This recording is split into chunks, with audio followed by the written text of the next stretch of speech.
Good evening and welcome back to OPC Season 2. I'm AVRL. Joining with me this evening is Pixie as we head into the final match of the evening. It's going to be Mega Thunder, or rather just Mega now, taking on opponents. I'm going to have to jog my memory. Ardeont. I believe it's... that's right. Yep, you had it. Yep. That's why I have you. Yeah. And yeah, it is just Mega, no Thunder.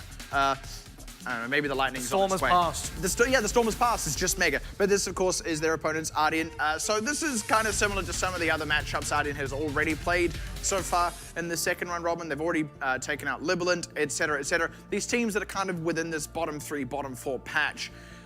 For Mega Thunder, they're actually fairly safe in avoiding relegations now, with Matchy picking up a loss. They would still like to get wins here. Let's hear some thoughts from both of these teams. This is going to be interesting because it's White from Mega, who is the Korean representative, and also DM, Trash talk representative.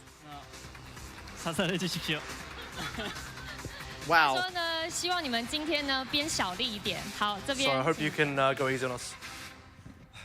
오늘 꼭 이기고 남은 경기도 다 이기고 돌아가겠습니다. 他说接下来比赛呢，他们会全部拿下胜利，而且呢，光荣回韩国的。好，比赛马上开始前呢，我们先请双方。DM on the other side wants everyone to do well and just generally really pleased at White being on the other team as a fellow Korean. So good to sort of have that going for them. I was really looking forward to some trash talk. I'll be honest. You are one of the few Koreans professionally playing Overwatch in Taiwan, in this country of Taiwan. I think in that sort of scenario, it's you know, it's your one friend that you can make. I don't know. I think I'd be friendly. It's a show of solidarity, isn't it? It's like, you know, we got to band together. Like, we don't have time like if for that was in Korea, I could understand like they trash talk. Exactly. Korean, they don't have time for trash talk. They're too busy trying to beat the Taiwanese local. And the only 7 other guys that are Korean in Taiwan. It's like at that point you just want to be friends. So exactly. Everyone's buddies. So. Let's take a look actually at all those Koreans that are going to be in this game. Of course, this is the side of Mega Thunder. White, the only Korean on that team, but to go through them, NZNR back off the bench onto that offense role, replacing Moffat. Elk on support. White, their flex. Apudo, their main offense player. T2, their tank, and Graceful on support. And a very wide number of nationalities represented in that. Ardeont, on the other hand. Yeah, this is one nationality, and it's Republic on tank, Animo on support, Jeff from's on support as well, DM on offense, Michelle on flex, and Erster on offense, and the possibility of potentially seeing Smurf come in for Republic on tank. Can't rule that possibility out, but you may be expecting Republic here instead of Smurf just because the kind of match you're going up against. I wouldn't underestimate Mega Thunder if you're Ardeont right now, despite the fact that Mega Thunder are only 6th place in standings. And that's the thing, look, no one has underestimated Mega Thunder so far, and I think that's the right call, like you said. Currently 6th place, and like I said a moment ago, with Matchy picking up that loss just now, they're actually relatively secure in that 6th place.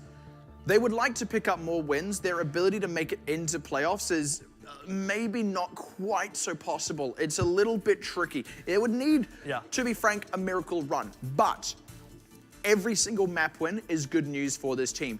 Being able to completely avoid relegations once again in Season 2, where the overall standard has increased, means that Mega themselves have increased their standard as well. And this has to be where Ardeont continue their dominance, because you don't want to get this far into the competition and then say, oh, okay.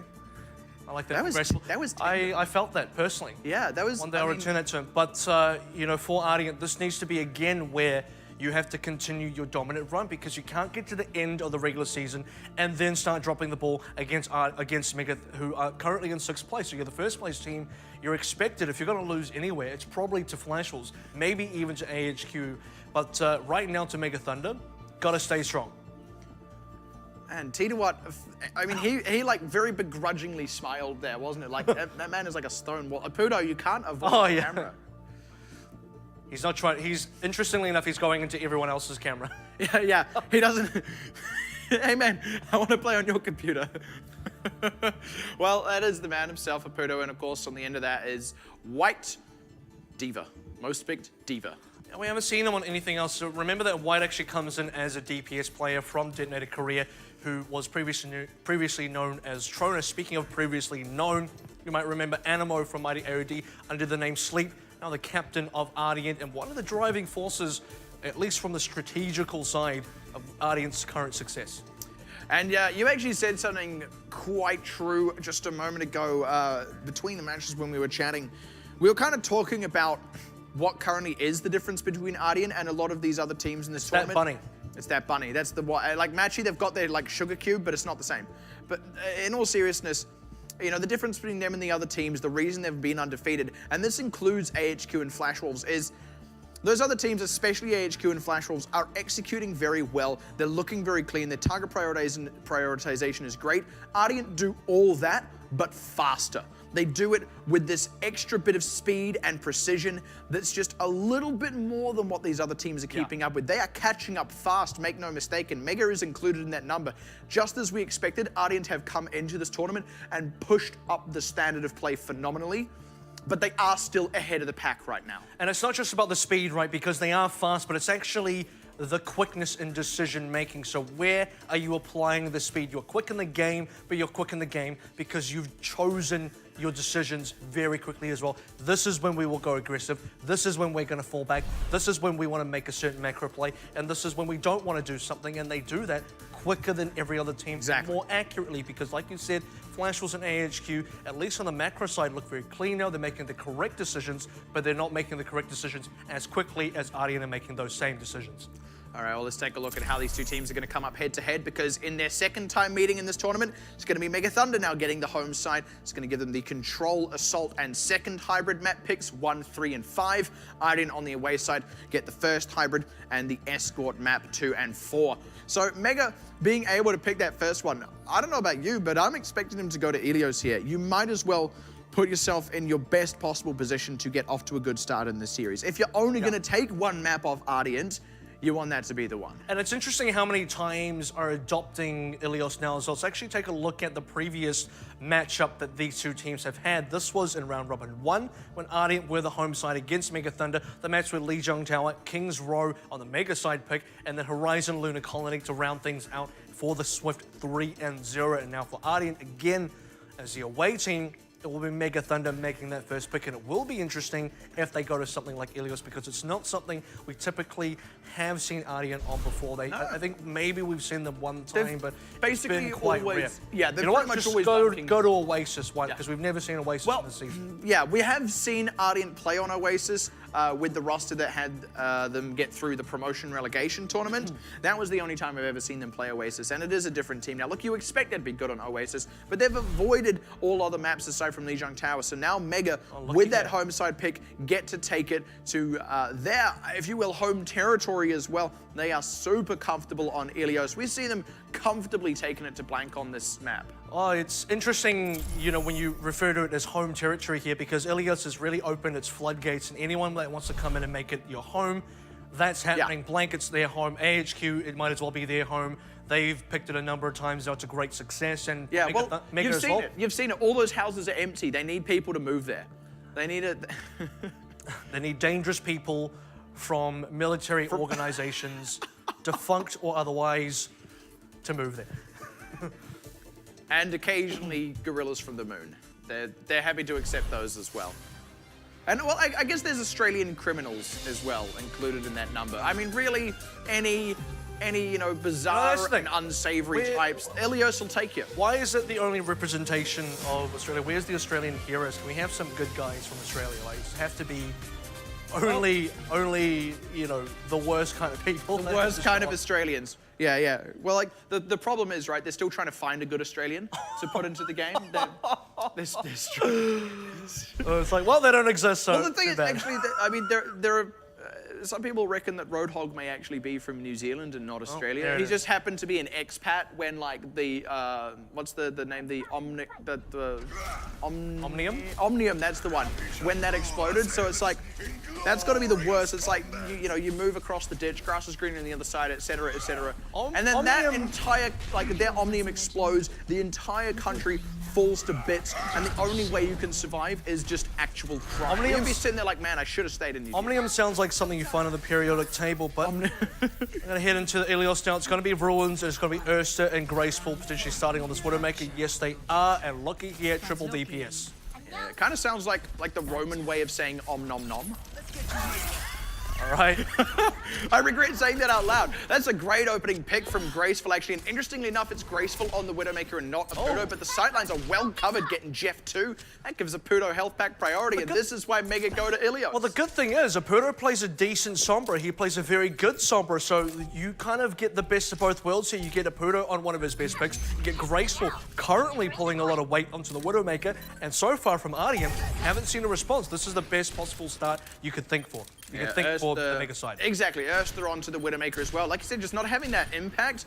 Elk is getting a little bit pressured, and that's what they need, but they respond with a kill onto Jeff, and Republic getting low. That's the headshot they're after, but they trade back with Republic, and actually it's still Mega pressure on the point. But now with T2 dead, there's a bit of an opportunity. Erster's taking a risk, but getting a Pudo with the headshot means the risk actually pays off. That's really big from Ardeont. It's not often you see a Widowmaker getting on the point. And this is the sort of part in the game where you kind of think if you're Jeff, you wish you stayed on the Sombra. The reason he switches off is because he understands you've lost the first team fight. All the health pack control goes to the other side. But now that Ardeont seem to be winning this next team fight, despite not actually capping the point yet, maybe Jeff should have stayed on to the Sombra, or maybe not, because Ardeont, they don't flip it over. Yeah, I mean, you say maybe, but actually NZNR got a double with the Pulse Bomb. They got the pick onto Erster there. Graceful kind of getting the revenge kill. DM trading one back. But the thing is, look, Mega are actually okay with trades right now. They're still in control of the point, and they don't need to give it up anytime soon. An EMP, they're struggling to close it out, but it's all time for them. NZNR does get a few through, and Graceful has still got these good sightlines. The word control is very important here, because this is about the least control we've ever seen this kind of matchup here for Ardeont. This is a total mess. You don't know what's going on here. You're trying to find some semblance of, I guess, control, and it's just not happening, not yet. And they haven't given up fighting either. Erster still getting through Graceful too. And it looks like finally off the back of that, they're going to be able to get this one over. And they only did that because they'd kept the point contested for so long throughout that they can start to convert pretty much instantly.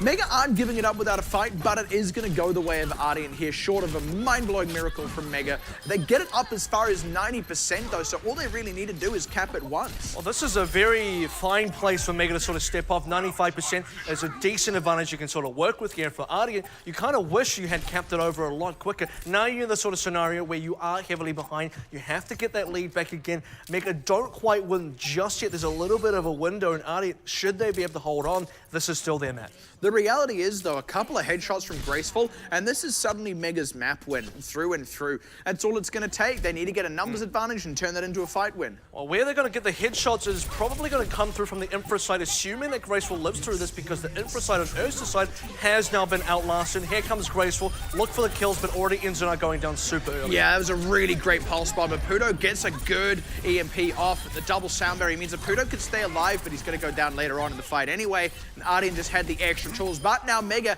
have exhausted most of Ardeont's tools. They're happy to take that fight loss on the chin, still got plenty of time to come back in, and like I said, they only need to win one fight. Mega still trying to find their feet a little bit here. Didn't quite find the picks that you're looking for if you're at least on Graceful's side. NZNR getting picked out early. Apudo tried to respond. The EMP was okay, but not enough follow-up to really make it count. Jeff responded with the Transcendence, but at least for Ardeont, or rather for Mega's side, the Ardeont support ultimates are now off the table. This is probably the moment, if any, that Mega need to strike. NZNR is looking for it as well. Straight onto Jeff. One clips the guy. They do lose Elk in the process, but NZNR's keeping the pressure on. Pulse bomb out, but Erster picking his counterpart means Mega do just have to fall back from that. Oh, health pack wasn't quite up yet, and he was stuck in Erster's sightlines. Now actually, Mega at the point where they have to win the next fight. That was a scary moment for NZNR as well, because like you said, health pack was gone. You could hear the shots from Erster whizzing past your head, and eventually Erster picks it up, and now he's in the sort of stage where no longer is Graceful able to challenge him. Graceful changes off onto the Zengarde now, and we're in a position where Ardeont are now at 95. They tied it up, and now they're in the lead.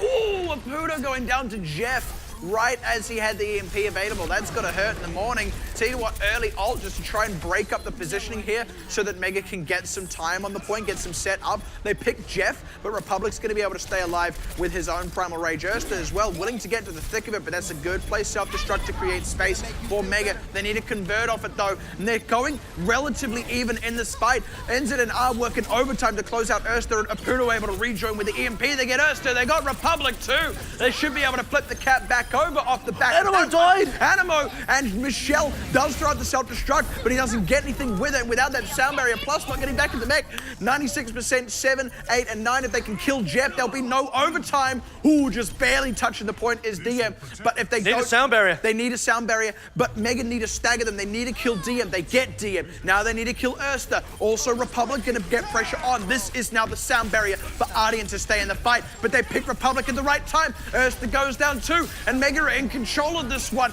Ardeont are the ones trickling on. Michelle does not last long in that mech and doesn't last much longer out of it either. And Jeff, the floating monk robot, has 1-0 up now to Mega. And Mega make Ardeont bleed. This is exactly why you got to expect some big plays out of the Mega side. If you're Ardeont, despite being in the lead, you're the first place team in Season 2 so far. You cannot be feeling too comfortable right now, especially not after that. A 95% to 0 lead from Mega. That is huge. That is not something you expect Ardeont to be trailing behind. The scary part still, the Mega side though, is the fact that Ardeont nearly brought it back. It was neck and neck right at the end. A photo finish, if you will, but it was Mega that pulled it out exactly when they needed to. The truth is, it was a well-controlled fight at the end from Mega. Here's the thing, right?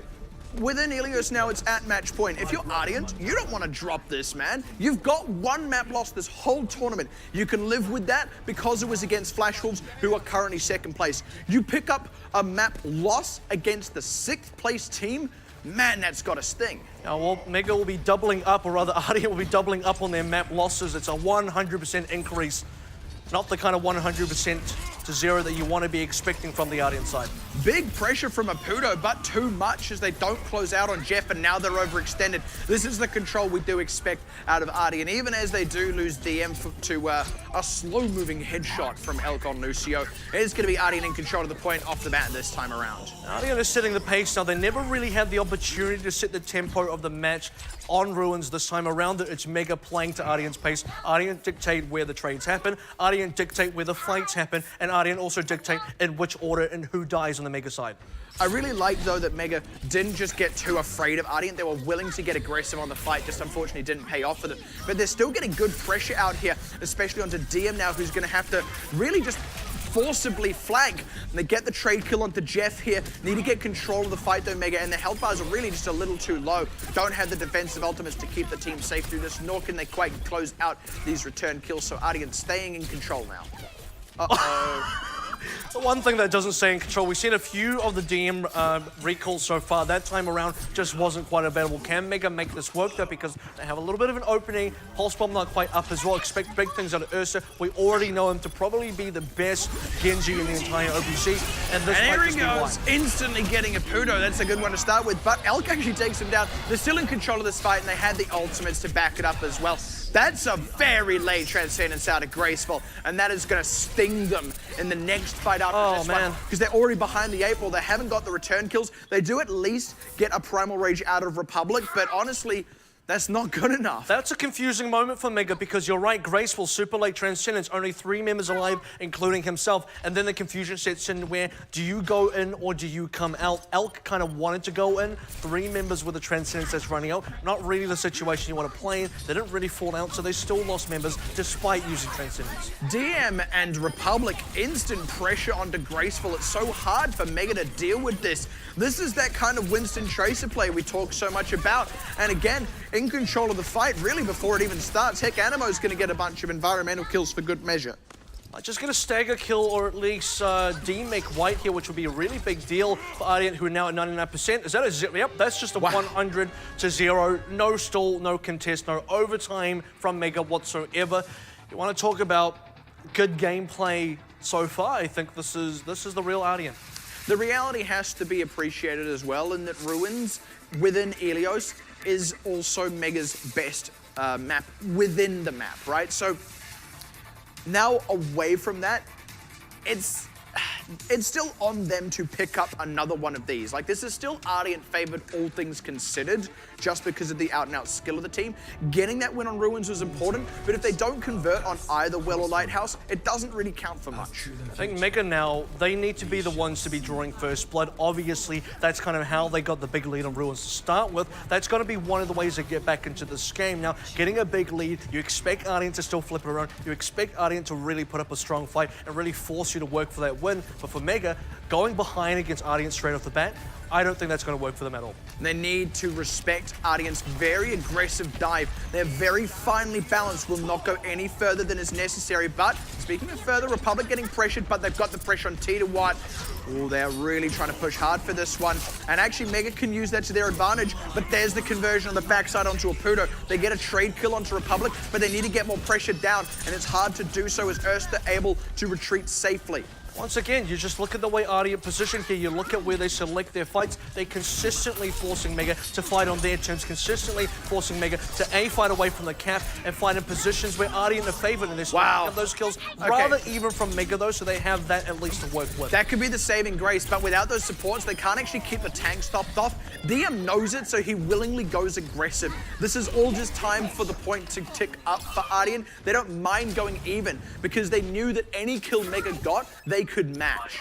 Going even as well really works into Ardeont's favor in another way, and that's the progress on the cap that you've already sort of mentioned here. We're already up to 34% and still climbing for Mega.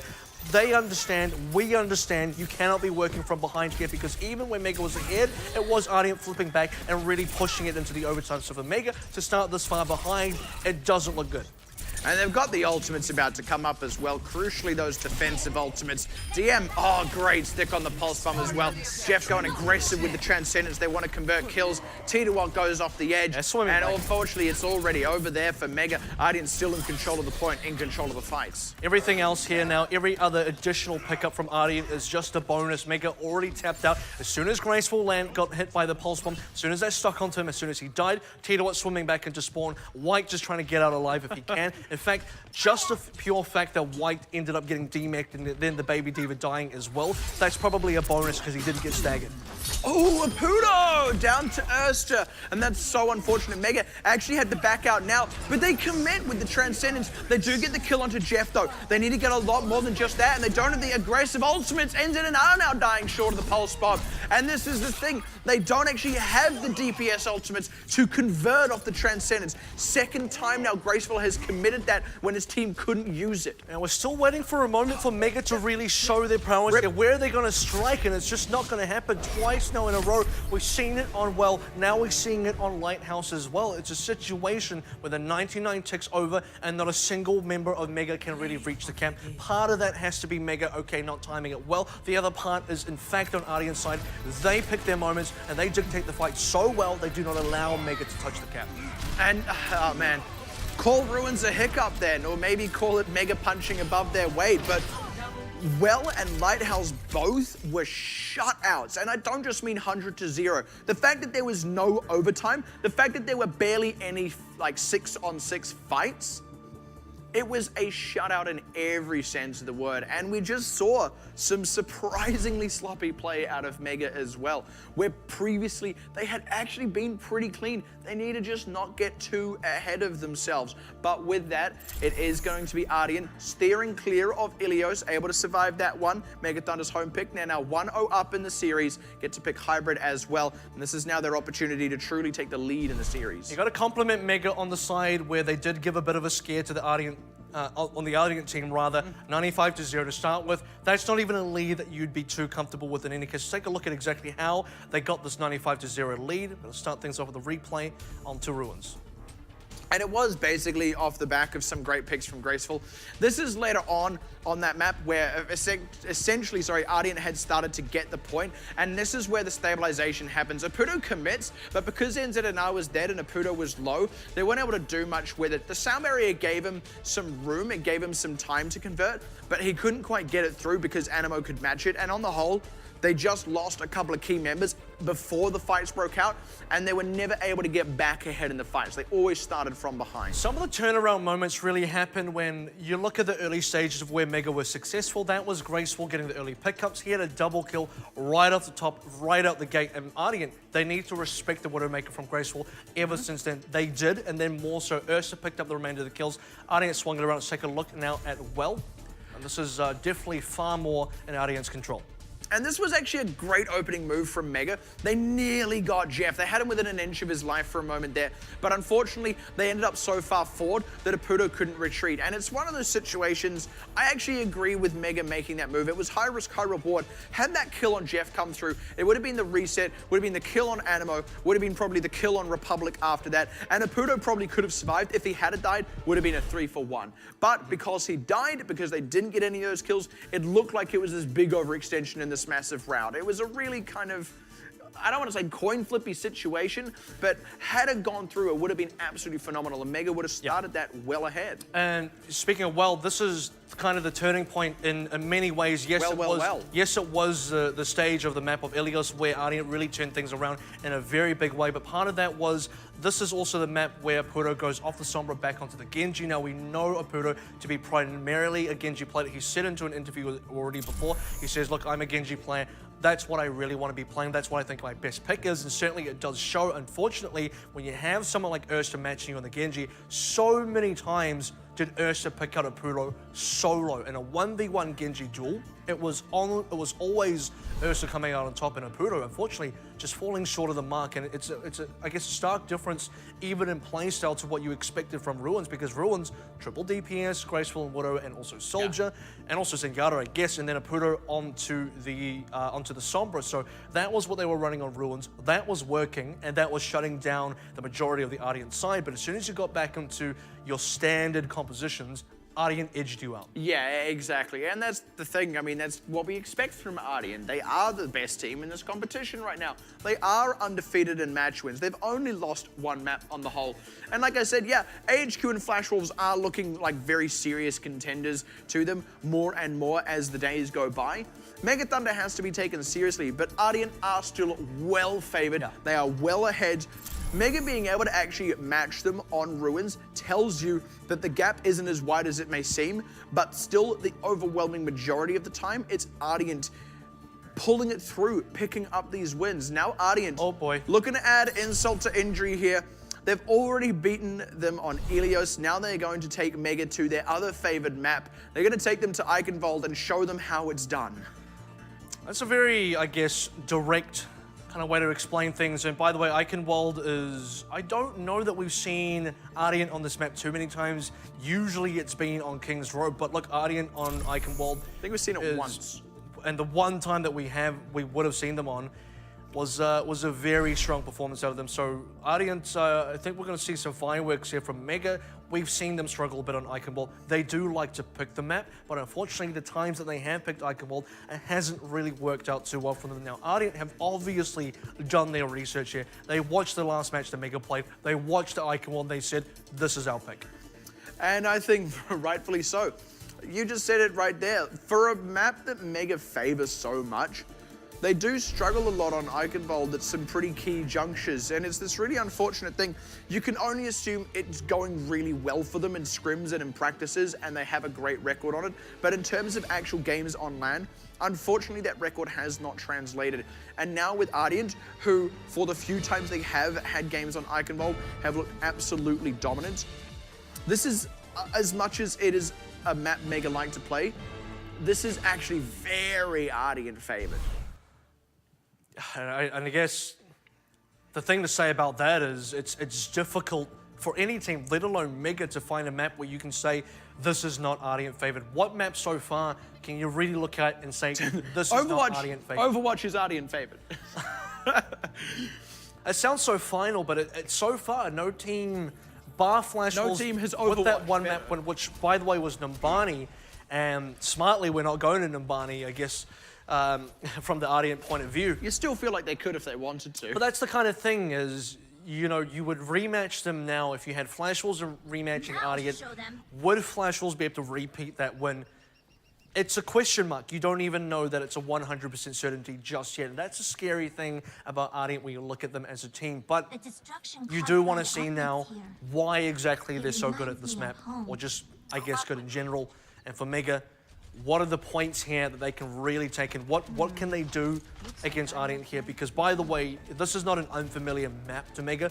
We've already mentioned they do like to come here, so there's still a little bit of magic that I'm expecting for them to actually be able to show. They just quite like Europe, don't they? Like first they go to Greece, then they go to Germany, They're doing all the G countries. Like next up is Georgia. Georgia. I think that's just about it. How many other G countries are there? I'm not even too Ghana. sure. There's Ghana. There's that's all I can think of right now, unfortunately.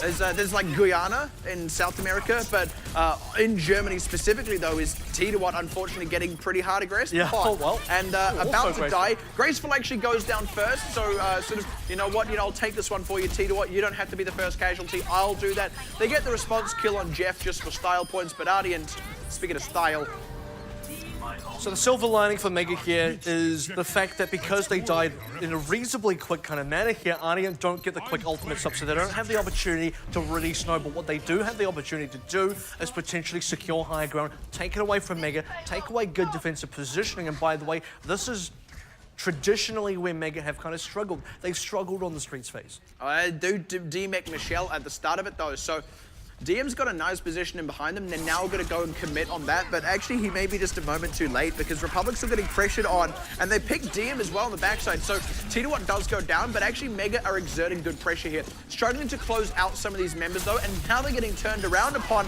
as they struggle, and Ardeont just, they couldn't quite get Erster killed, they couldn't quite get Republic killed. Couple of key ultimates come online, payload is underway, and I thought you were going to say the silver lining for Mega is you can close your eyes and it'll all be over soon. Oh, that's a bit serious.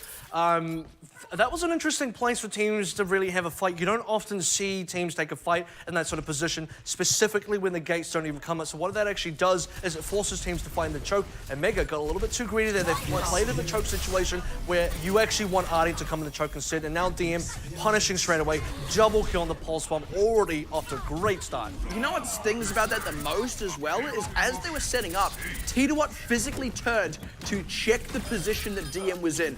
And he must have been just outside of T2's field of view. You've got to be kicking yourself for that if you're T2. It was your job to check that advance, and you didn't quite catch DM. He gets both your supports with one pulse bomb, and the fight just snowballs from there. What I do respect out of Mega here is they're not playing overly cautious or overly passive against Ardeont. So if you remember the first match that Mega had against Ardeont, that is some of the traits that they have. Now they're far more aggressive, they're far more willing to take these fights, and already getting the first kill on DM, this is the kind of start you want to have as Mega. But Erster being able to get around the backside picks up Graceful, so they're essentially 1 for 1. That was sneaky. That was very sneaky. He might as well have been a tracer. Yeah, and he's going to get a great position with this tactical visor. Actually has to retreat here.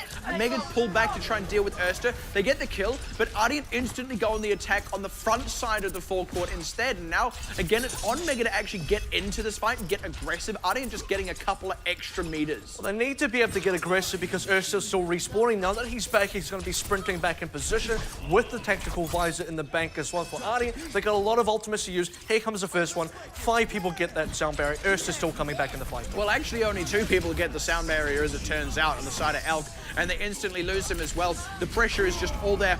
Double kill from White, though, trying to do his bit to save the scene here. Unfortunately, though, Erster closing out with this tactical visor, and a Pudo too low to get in with the Dragon Blade means this is probably going to be a cap. Yeah, unfortunately, no response here from Mega. Not enough members respawn, not enough members in positioning. Speaking of in positioning, though, it is going to be Ardeont now pushing on through. As you wait for the gate to collapse, it's now Ardeont really taking advantage of the situation. And Mega, we already talked about the fact that they didn't play too passive against Ardeont, but now they're backing off and giving the space away. And also, Ardeont are just keeping them pinned down here. It's hard for Mega to break out of this because they need to get these targets down. They need to convert kills quick, and they're struggling to close them out. And exactly again, here goes the dive. Pudo needs to get in at the right time, but already the pressure's there. Kill. Good kill onto Jeff, but he's too low to get any more anyway. So again, the Dragon Blade, which they've been holding on to so they can try and turn fights around with it, isn't available. They commit now to the rest of the fight, but they're still losing members. Erster keeps living through every single one of these engages, and Mega are again just slowly getting pinned in the base. Erster's movement is so effective here because you want to chase him down, but you can't fight through the rest of the Ardeont members. The pulse bomb gets onto Graceful as well. Everything is working so well. Still waiting for this for the Opuro Dragon Blade. That could be the saving grace for Mega Helix Thunder, rocket but into it the has back to of happen now. That was phenomenal from Erster, threading the needle onto the member who is just barely by his base, now ends it and Ardeont. It feels like Mega just can't even get a leg up in this fight.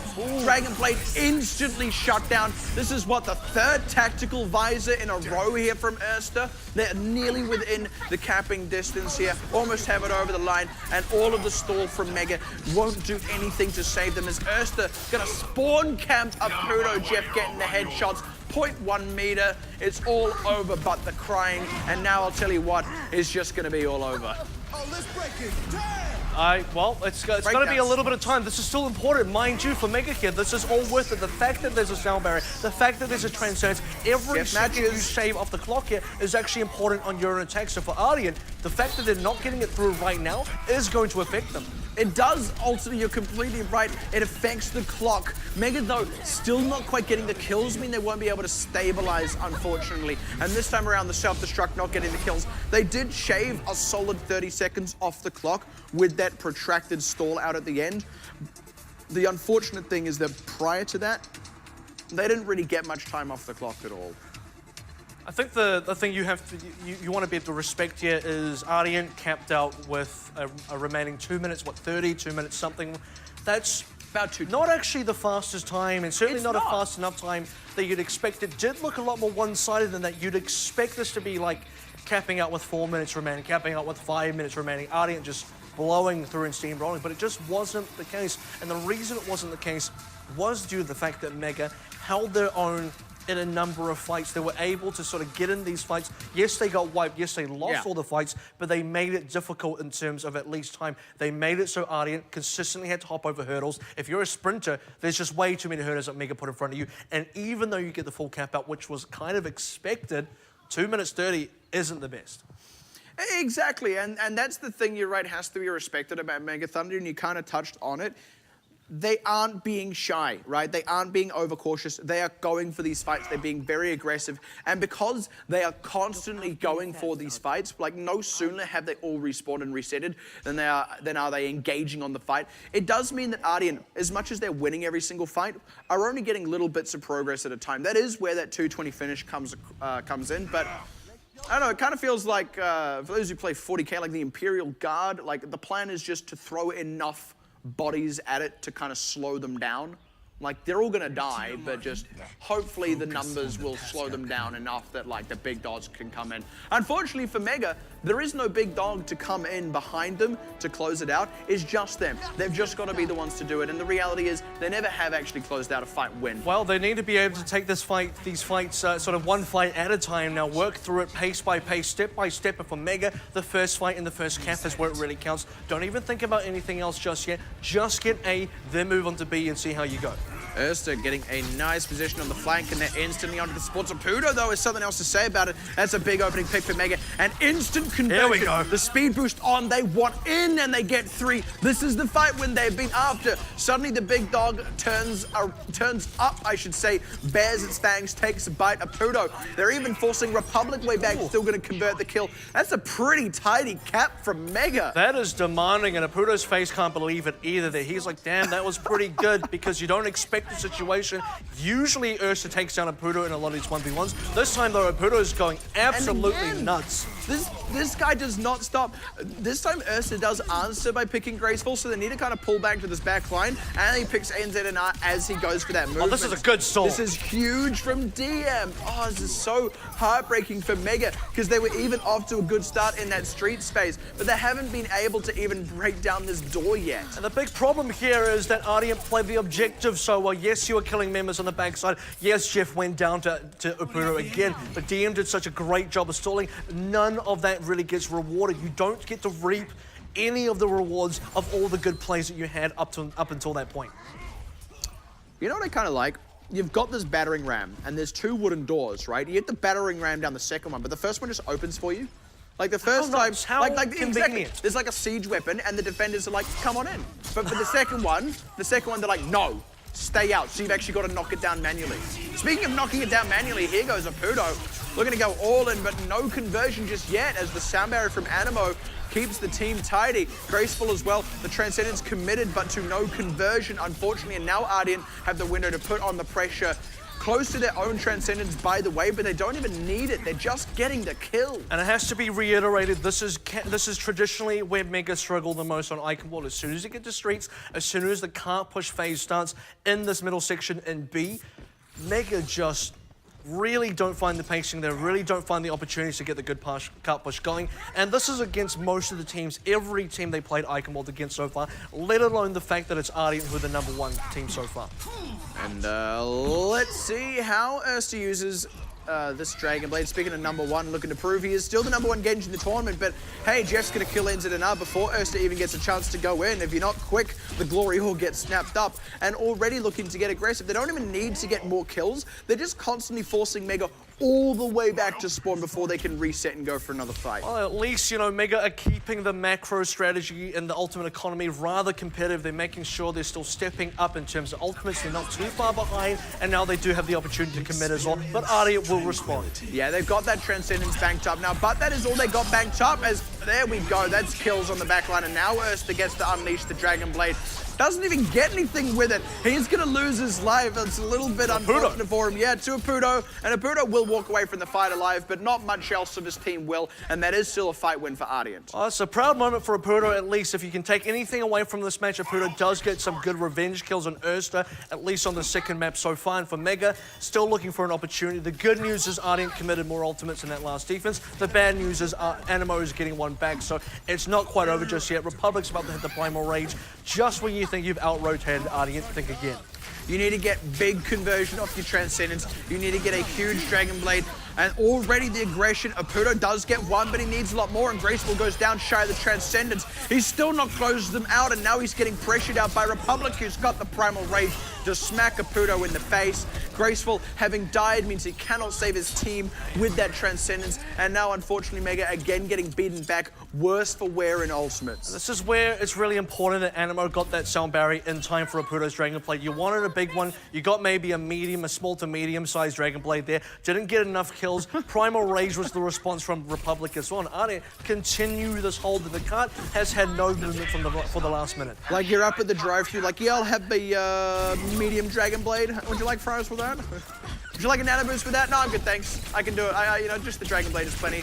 And speaking of NZNR, still trying to get pressure around in this fight, but he keeps getting picked out, unfortunately, long before the fight breaks out in earnest. And it's often been Jeff doing it. The defense of Ardiont's backline is so strong. Oh, Jeff. There it is again, as Erster had already picked up Apudo. And without the DPS again, Mega just had to pull back.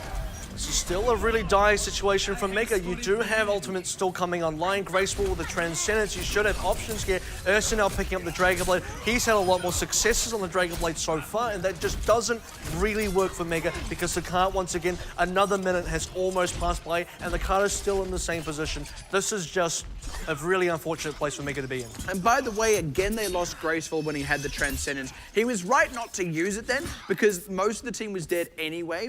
But even so, they just keep losing the worst possible member at the worst possible time. Here we go. This is going to be now the aggressive play from Ardeont once again. Not even having again, Graceful. Not even having to use the Dragon Blade just yet, but it does get responded. Yeah, at least they get Republic in the mix. Jeff is able to pop out his Transcendence, but he was kind of forced to. But they get the conversion anyway. Yeah, well, DM can't take NZNR off here, but the double kill with the pulse bomb. Oh, no. Apudo. That should not have been way too late. I'm not too sure about that play because for Apudo, his team was already dead. You're trying to make a hero play there. By the way, you still actually have, at the time anyway, 40 seconds remaining. So it's not like you were going in the overtime. It's not like you were really that desperate to use it. You could have saved it for one last hurrah, which is what Mega have to work with now. Last hurrah indeed, and hey, maybe Graceful will finally get to use the Transcendence. There we go. He at last gets to experience it. The tranquility comes over the team, and Mega unable to convert off it. They do get Jeff in that, but they instantly lose Graceful the moment the Transcendence runs out. Now with the sound barrier out of Animo, Ardeont get to go on the aggressive. They pick off Apudo, and NZNR is just not getting enough work done on the backline. Bumped off as well, able to get back into it, but they're just not getting these kills anyway. Elk looking to lose his life, White looking to lose his mech, and probably his life soon after. Titawat as well going down, and not a single response kill aside from that one pick on Jeff as Mega get beaten back from the cart. No 0.3 cap out of them.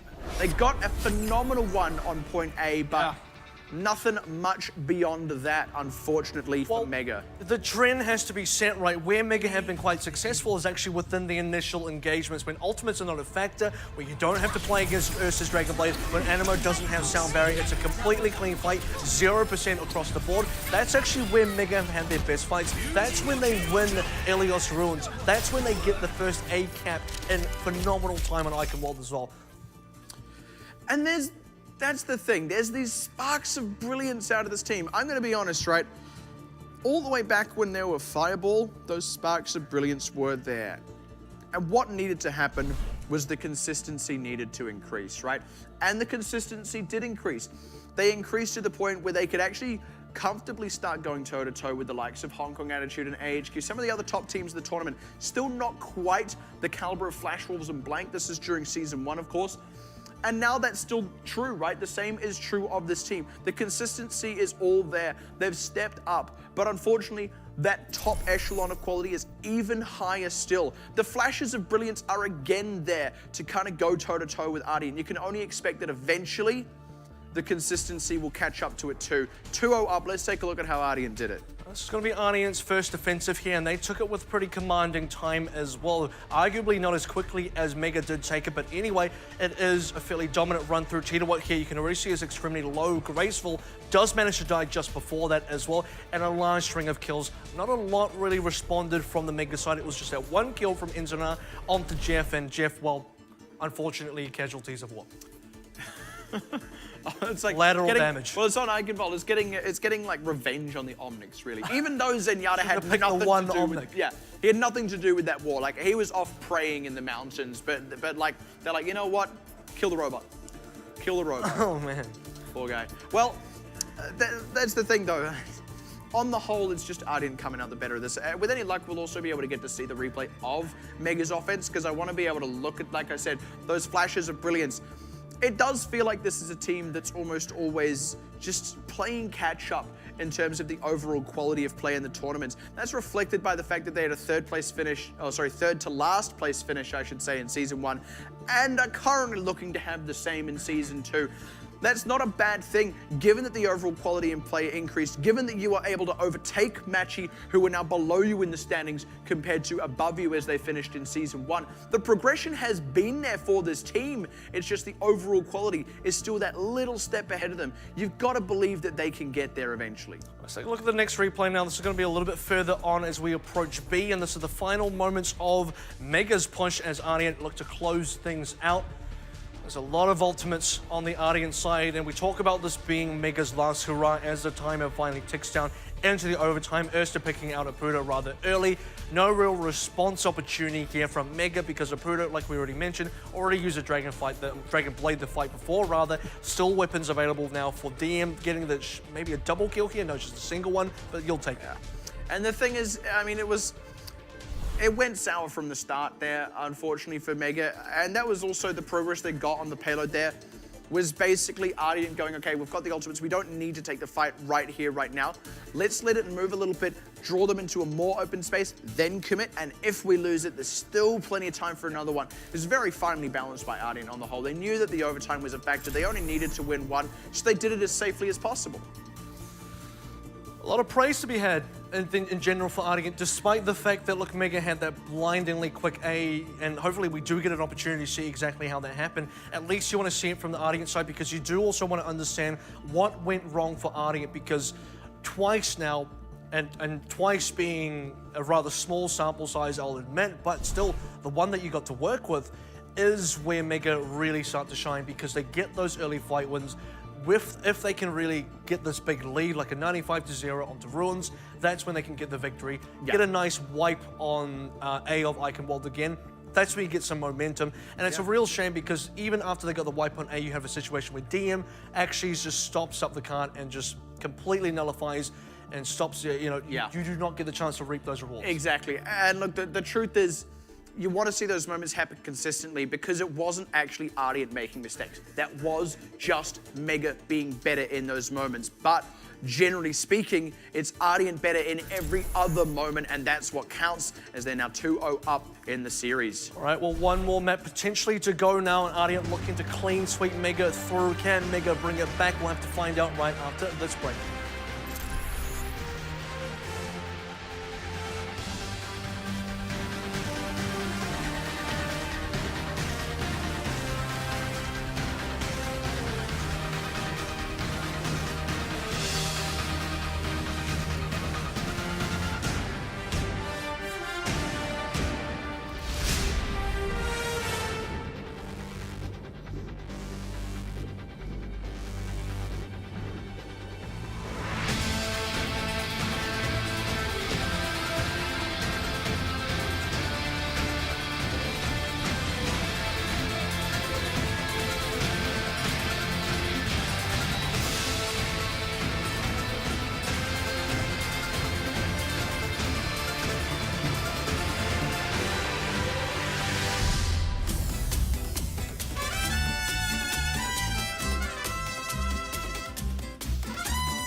Welcome back once again, ladies and gentlemen, to OPC Season 2. We're about to head into the third map of the evening, and the third match of the evening, with Ardeont taking on Mega. So far, a 2-0 lead. And we've had a real threes theme going on because we're also on the cusp of potentially having our third 3-0 of the night. And three matches. Yeah, exactly. Out of three. Like, whoa, the numbers, man, what do they mean? But it's like if you spell number with a letter 3 instead of an E as well. But I mean, the point actually is that Ardeont are 2-0 up in this series. Mega Thunder now get the assault pick, and it is a map that they are pretty solid on. We can very much see them picking up a map win here. Maybe, you know, cross your fingers if you're a Mega fan, start to see a turnaround here. Look, I don't want to say reverse sweep because it would be pretty unprecedented. You gotta have a big broom. Yeah, you gotta have an industrial-sized broom. Industrial-sized broom to reverse sweep. But the thing is, look, crazy things have happened, and I feel like if any team is gonna do it, it's gonna be Mega. Pudo goes out of his mind, but we'll have to see it. We'll have to see the results of that one. It's going to be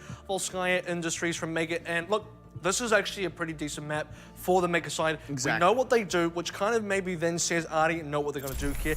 You're probably going to see Elk on the Soldier here. You're most likely going to see the triple DPS coming out from Mega because it's what they've done of Volskaya every single time. At the same To rate, varying degrees of success, yes, by the way. fair enough. At the same time, though, you've seen Ardeont on here enough as well, actually, that if you're Mega, first of all, you do get to pick a map that's pretty comfortable for you.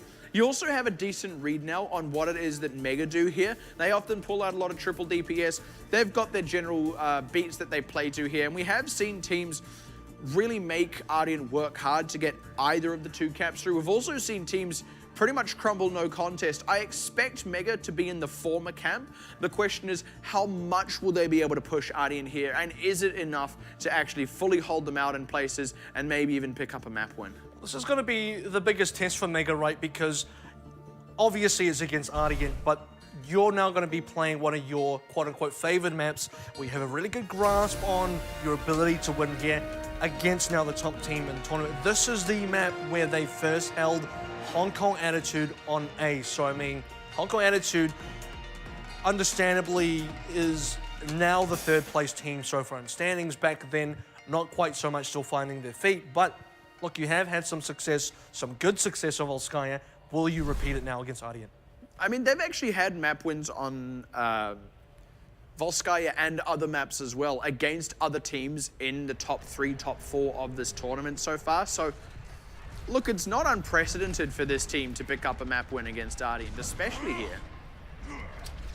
And this is, you know, Assault is where strange things can happen. If Ardeont are not playing to their beats, you got to look I once saw an alien, honestly. Yeah, I once saw cars. I once saw a cars dancing robot. and cars driving off into absolutely nothing, and then, in my theory, reappearing on Oasis and driving out of the tunnel on Oasis. Yeah, that makes sense. That makes perfect sense. I'm really looking forward to that episode of Stranger Things, actually, where they go to Volskaya Industries.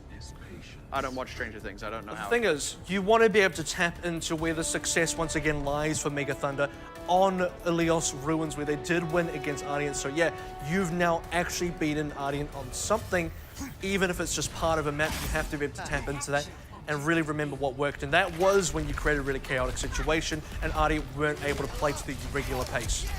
Well, Ardeont now on the attack, already looking well set up, and that's the thing. Mega do need to disrupt that pace. They've got the triple DPS. It is explosive, but it needs to explode in the right direction, and already the pressure is there. But ends it Animo low. Yeah, Animo low. He's going to top himself off briefly, but the closeout is good, and Erster should get closed out on as well. That is good work for them. Oh, unfortunate on the back end, losing a Pudo, and actually that's a big opening for Ardeont with the closer respawn. Oh. Ends it an Ardeont as well, and never mind those kills. Elka's still well set up, but Ardeont still want to go aggressive, and they can actually close this out still. How well set up is Elk going to be? Because you have a situation where DM's going to dive in, Republic going down, Graceful is going to buy enough time now for Mega to reset it, and it is once again these opening initial fights, these ultless fights where Mega do come out ahead, where they have their best shot against Ardeont, and it's showing.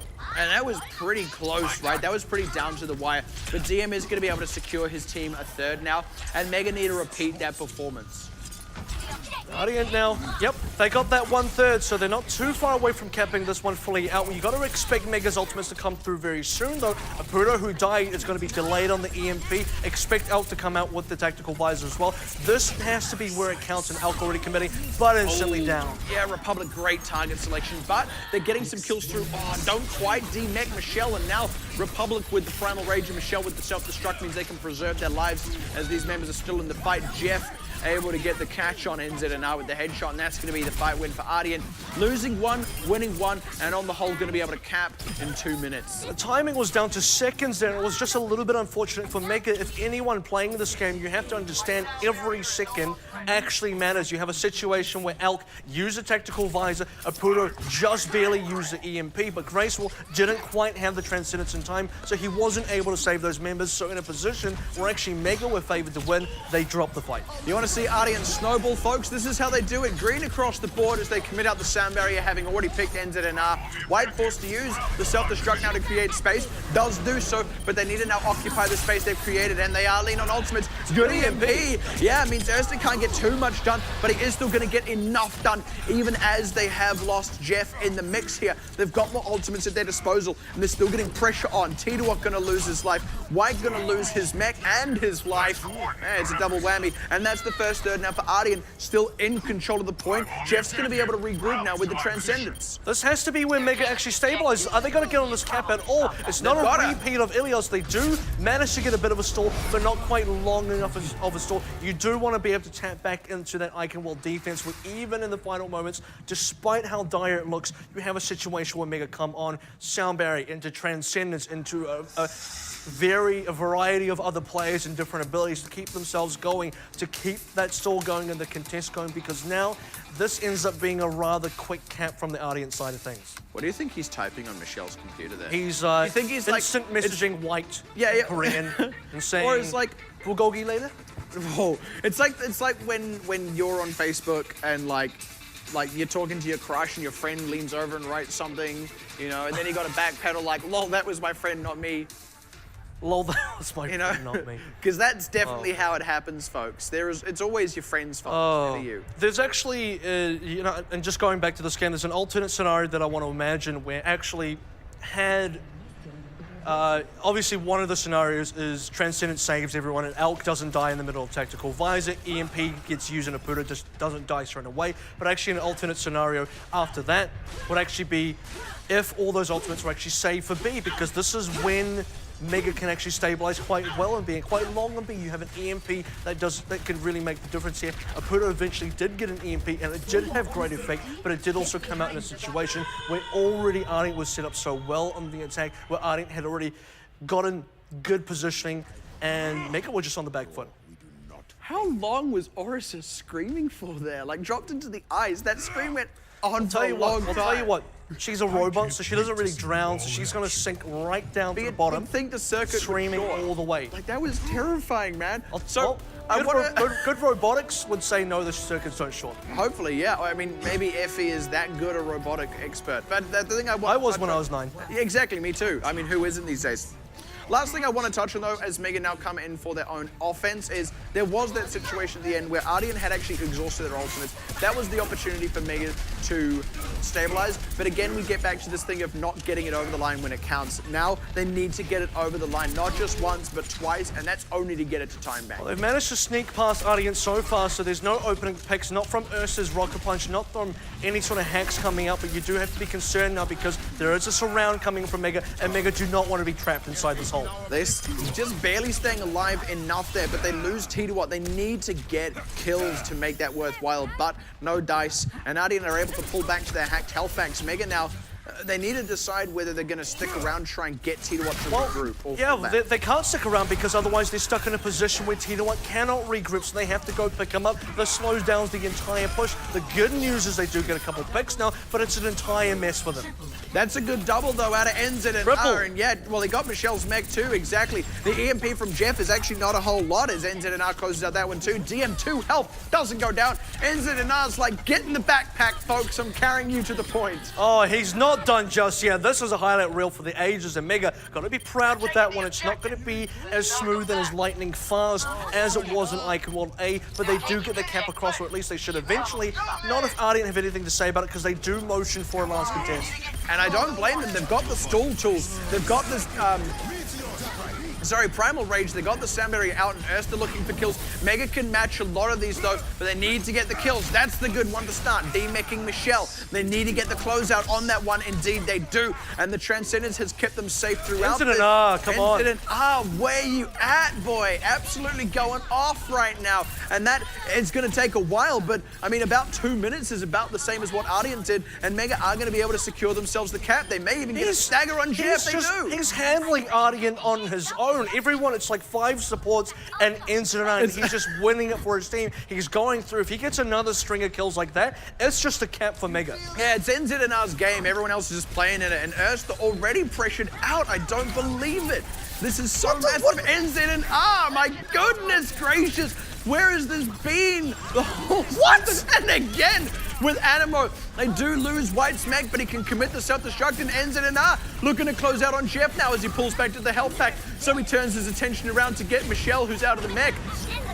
They lose Elk in the mix, which is unfortunate, and they lean on defensive ultimates, but they're getting kills through. If they can get a good enough number, they can actually get a third hit. Tank Visor is decent. There's the EMP, but Jeff instantly gets closed out. He catches Graceful though, and because Elk is still respawning, that's going to be the stabilization for Ardeont. NZNR, his legs are tired, his shoulders are weak and buckling.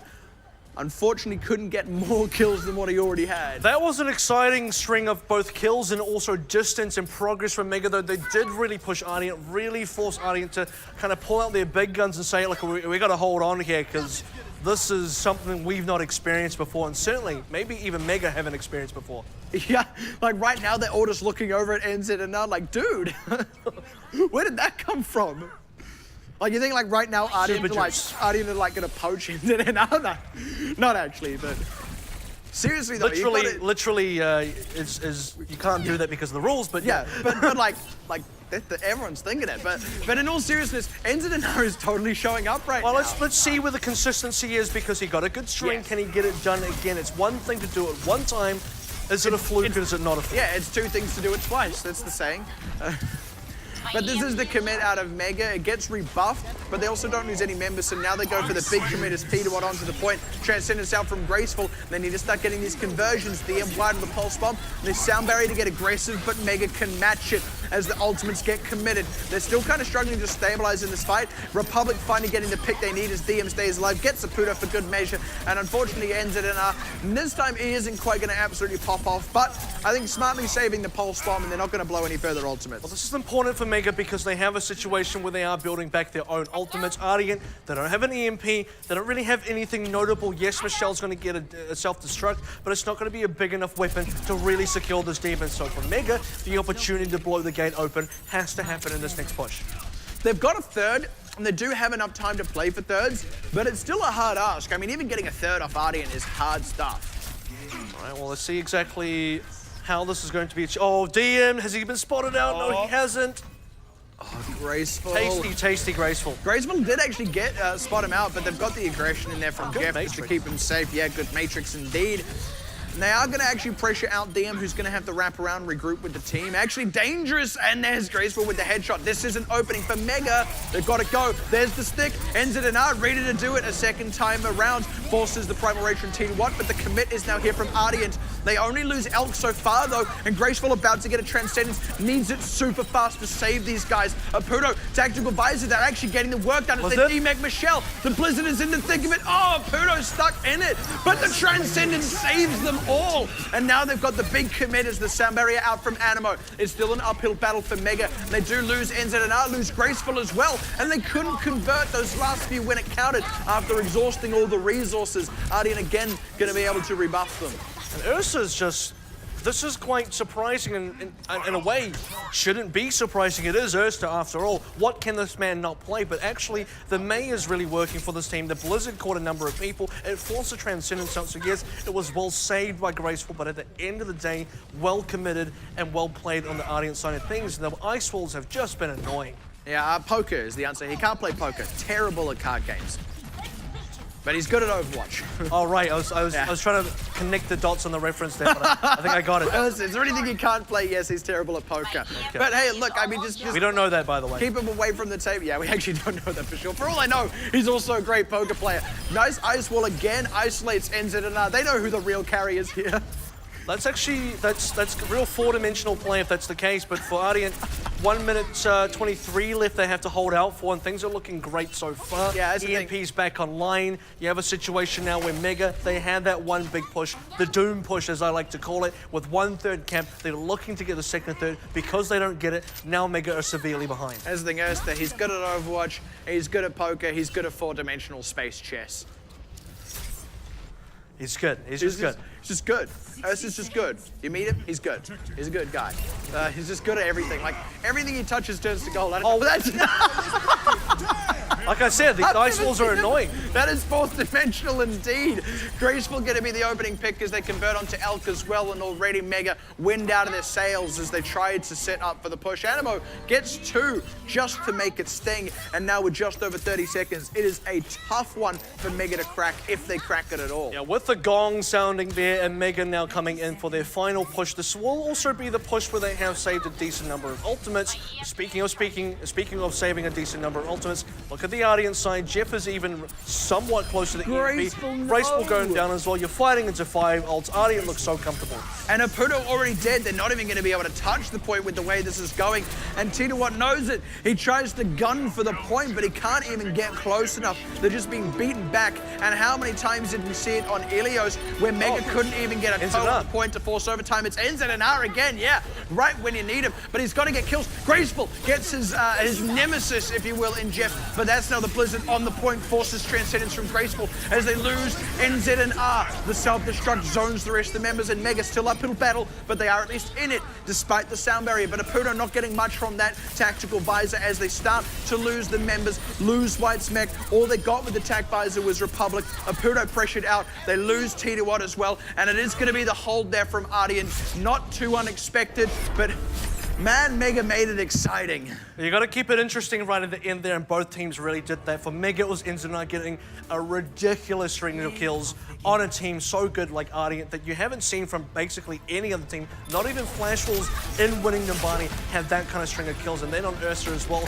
just really well played on the mate. He didn't really have the pressure in terms of kills and damage, but in terms of utility, Blizzards were good, the Ice Walls are even better, and the Cryostasis meant that he never died.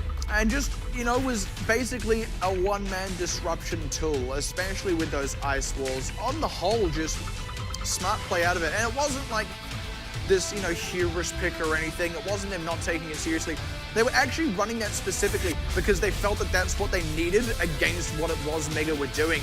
And I feel like part of it was actually specifically to deal with NZNR. NZNR can't risk getting frozen by the Mei while he's flanking. And we actually did see that effect as he didn't get that huge string of kills the moment the Mei came out. Well, actually, the best part is it really stops up Aputo. So I guess a side effect, a symptom is that NZNR doesn't have the greatest time, but actually the real counter there is to stop Aputo from being effective. You put up a wall in front of him, he gets his line of sight blocked out completely, doesn't really have a great tactical visor, doesn't really have the best time either, and now that's going to be 3-0. Ardeont clean things up, and reasonably comfortable as well. Yeah, reasonably comfortable. You gotta say reasonably because Mega had some good moments. Exactly, and the good moments, I can name them specifically. And funny enough, there were 3 of them.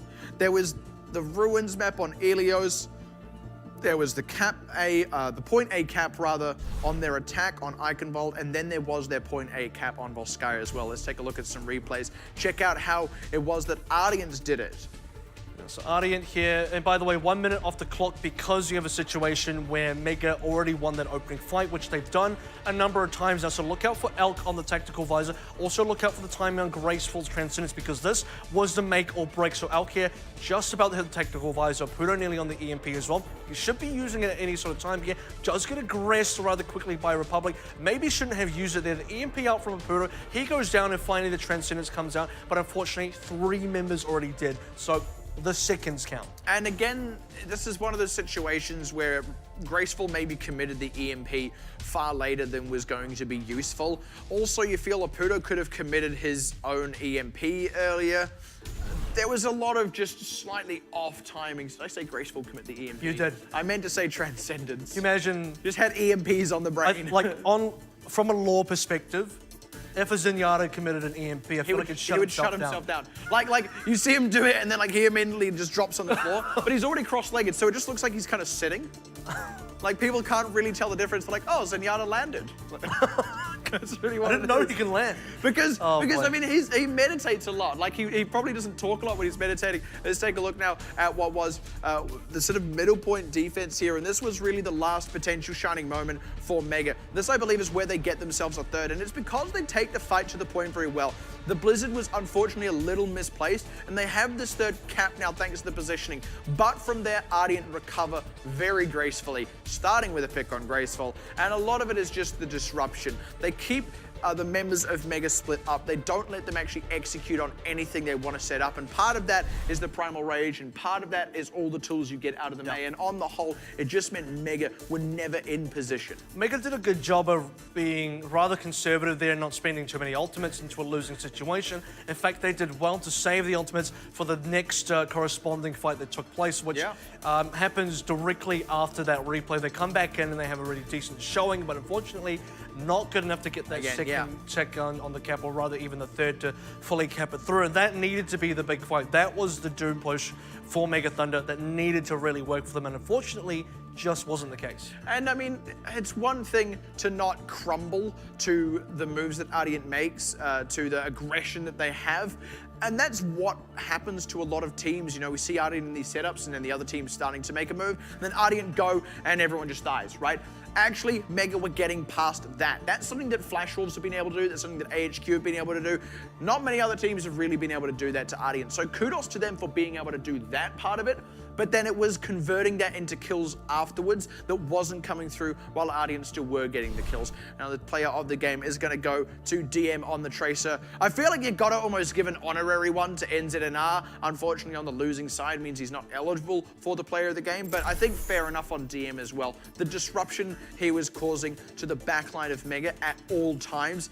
It's kind of par for the course for this guy, but absolutely not slipping from form at all. And it kind of proves itself when you have a situation in Eichenwald and Ursa's pulling out the Dragon Blood. He's struggling to get kills, not because he can't get kills, but because DM's taking them first. I mean, DM's stealing the kills first. Can't kill them if they're already dead. Ursa's just picking up the scraps, if you will, just off the backside, and DM's just in there first. He's the one that really stopped up the cart on Eichenwald. He got the dirty jobs done, and that's why you got to respect the guy, because somebody's got to do it. Yeah, he's like... He gets like Mike Rowe to sit beside him while he's playing Tracer, like dirty jobs. That's you're not wrong though. That's the thing. He's actually doing the nitty gritty. He's getting into the thick of it, doing the legwork, doing the rough stuff, being in these vulnerable positions, but always balancing it well. This is right now kind of the gold standard for Tracer play a lot of the time. Even though we do see other Tracers in this tournament starting to match him, it is still DM kind of a step ahead of the rest. All right, let's recap the evening now for week 5, day 1. Liberty Supreme took on Hong Kong Attitude in the first match, 3-0, and then it was AHQ against Machi. The second match of the evening, again, 3-0 for the third and final match. Mega taking on Ardeont, a 3-0 victory for Ardeont. Let's take a look at the updated standings. So that is now Ardeont with that win, still at the top of the board, getting into the double digits now with the win record. Still followed by Flash Wolves in second, and the standings on the whole haven't changed after today. But ultimately, Hong Kong Attitude and AHQ both now just a little bit more secure in those playoffs spots. Mega Thunder still clear of relegations for now, but with that loss, it's a little bit tighter than they'd like. Same is true for Machi. With that loss, it's a little tighter than they'd like, but the ability to make it out of that bottom two still there. For Liberland, on the other hand, 0-11, still only with the one map win so far. Kind of stuck in that 8th place, unfortunately, and really just looking for any good performance before they hit relegation. Exactly, and they need to be able to get those wins. And for the matches remaining for Liberty Supreme as well, they've still got Mega to play. They have also still got Machi to play. So if at any place you're actually going to get a map win, or rather a match win pickup, it has to be there because they're the next two teams in standings ahead of you. So final opportunities now for Liberty Supreme.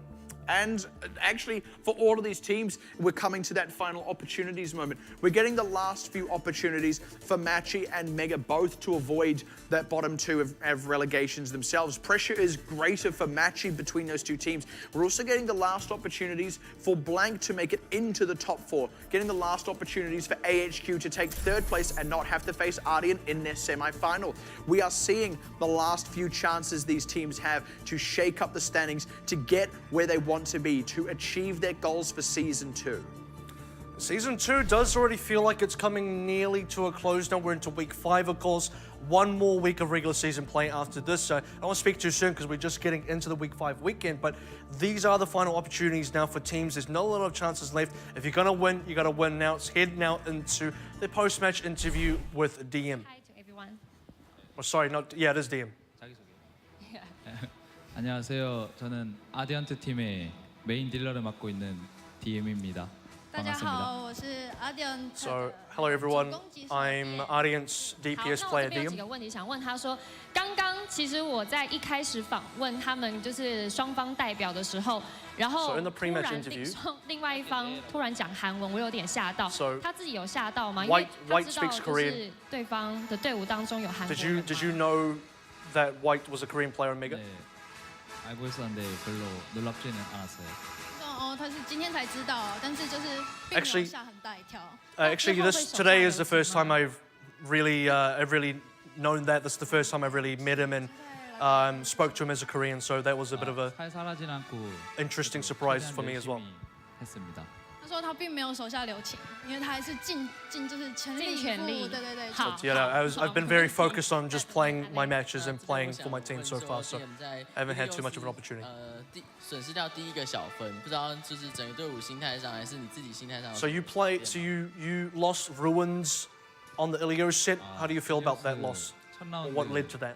먹힌 후로 상대 팀의 저희들의 집중력을 더욱더 발달시킨 것 같습니다. 他说在第一张地图的时候，他说在第一张地图的时候啊，就是第一小分的时候失分了嘛，那就是反而让他们Ardeont队可以更加就是精神一振。 I feel like it really gave us a bit of an extra kick to wake us up to really get us in the moment to then collect the further wins that we got. So a bit of a wake up call. 就是第二张地图可以看到说选择使用艾希瓦的， So you played Icon Ball. 是比在 OPC 相对比较少使用的。 So we don't see a lot of Icon 为 Ball 什 in 么 OPC. 做这样的选择呢？ Why did you choose this map? IM 발대를 썼던 이유는 다른 맵들은 많이 보여줬고 이제 안 보여줬던 IM 발대조차 저희들이 잘한다고 보여주기 위해서입니다. 他说就是因为其他地图啊，就是 I feel 都 like- 很常出现过了嘛，他们也 I 很 feel like 常就是使用过了。然后 most 这一 maps 次就 we've 是 played 大家不太 on- 常用的， I feel like 所以 we 他 wanted 们 to 也 go 要 to 就是 something 展现出来，让 less 大家知 common. 道，我们很厉害。 And to remind everyone that 角色池 we're also good on 地 this 图 map. 池很广的意思，了解。哎，我想加码问一个问题，就是这是他第一次来台湾参加 So 比赛 this is your first time in Taiwan? 네, 이번에 대만이 처음이신가요? 네, 처음입니다. 对，他说是第一次。 Yes, this is my 感觉 first 怎么 time. 样？ How do you feel about Taiwan? 일단 다른 국가로 오니까 좀 재밌는 것 같아요.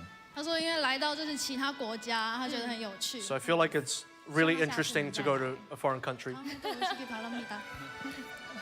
好，感谢呢今天大家的收看。那 There it 提醒 is, the 大家 post-match 明后天 interview 同 with 样呢 DM. 也有 A 赛事 couple 的 interesting 比赛 things in there, and yeah, why not remind everyone that you're actually good on every single map? Because we kind of said it. By the way- we kind of said it already, and that's kind of where exactly do you take Ardeont? Because they don't seem to really have a weak point here. Before we really move on, just want to quickly move on to Vev to say what we've got to look forward to tomorrow for Saturday's matches. Going to start off with Ardeont against Marchi Esports following Hong Kong Attitude, and Flash Wars is going to be a really interesting matchup, and then finishing off the evening with Blank versus Mega. And it's just an interesting day across the board because, again, you're in this situation where Machi, they need to pick up wins to avoid that relegation spot. Hong Kong Attitude, eager to take down Flash Wolves at long last, and if they lose it, they maybe get another chance in semis, but the loss would actually put them competing with AHQ for that third place spot, who would get to play Flash Wolves in the semifinals. And then at the end of it all, you've got Blank and Mega, who are both still eager to pick up wins. Blank so that they can make playoffs, Mega so that they can avoid relegations. Every single one of those matches is going to count for a lot tomorrow. All right, so we got a lot to look forward to tomorrow, but that is it from us for the Friday evening matches. OPC Week 5 action does continue. I've been Kevin AVRL Walker, joined with me this evening, Matt Pixie Carroll. And tomorrow night, we'll be seeing you once again.